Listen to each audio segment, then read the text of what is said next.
নিজে তো পাখির কাছে যায়নি প্রথমে। পাখি টেলিগ্রামের তারে দোল খেতে খেতে বলল, আসবে নাকি, এসোই না। খুঁটি ধরে অমনি আমি হাঁচড় ফাঁচড় করে উঠে দুহাত বাড়ানো মাত্র সে বলল, ফুরুত।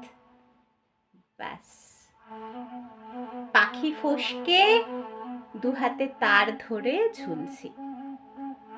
হাত ছাড়তে ভয় করছে, যদি পড়ে যাই। মাথা চক্কর খাচ্ছে। পাখির বন্ধুরা বলছে, দারুণ দারুণ, গায়ে ইলেকট্রিক খেলছে, স্ফুলিঙ্গ বেরোচ্ছে, ওফ, চামড়া পুড়ছে, ধোঁয়া উঠছে, কি নিখুঁত, কি দারুণ।